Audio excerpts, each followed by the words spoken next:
Hi, this is Mike coming to you from the Carter Casa. Today I want to do a review on Mojo Precesion 223 brass. This is actually all 556 military with the crimp in there, and wanted to give you a little feedback on what I thought about their brass. It came in 500 per bag, 2 in a priority mail box. And so I got shipping was relatively inexpensive. I think it might have even been free shipping, but their price was really good, even more than competitive compared to some other people I saw out there. So I thought I'd give Mojo a try. And their brass is clean, actually polished, swaged, sized, and trimmed if necessary. Because it's already sized, I backed up my number 1 die position all the way up. I left it in place in case I needed to punch out if I had an issue when doing my priming.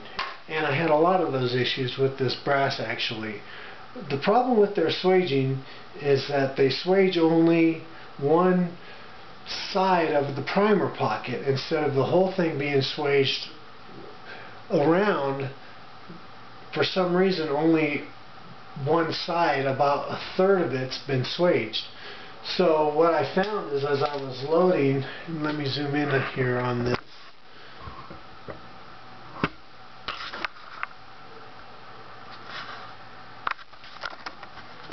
I was pulling this up and pushing my lever back forward, and it wasn't recessing that primer, so I'd have to rotate their brass about 30%, or about 1/3 of a rotation, and then get a successful prime.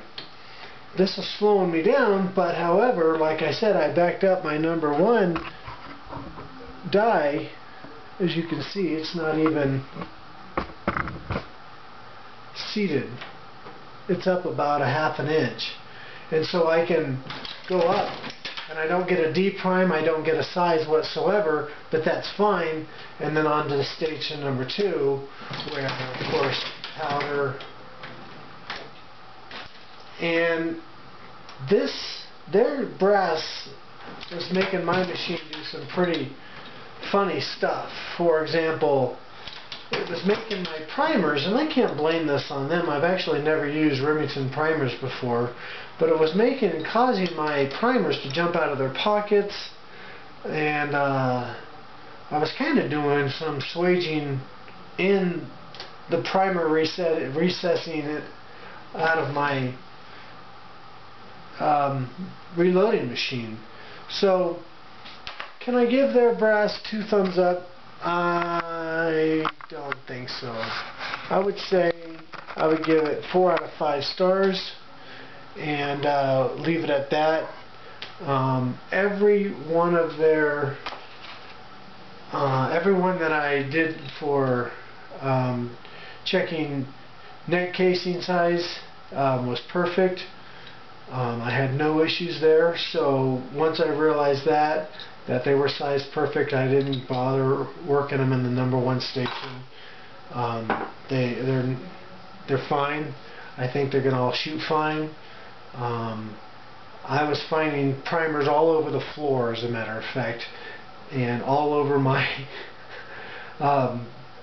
reloading machine, and I can't even explain that. So all I have to say is that I ordered some more from another company. I'm going to check them out, and I'll give you some feedback on that other company when I get those in. But for now, it might be the primers, it might be me, because this is my first time loading 223s. It might be my machine, but I'd say Mojo Precision probably gets about 4 out of 5 stars, and I'll leave it at that. Okay, thanks for watching. Have fun and be safe.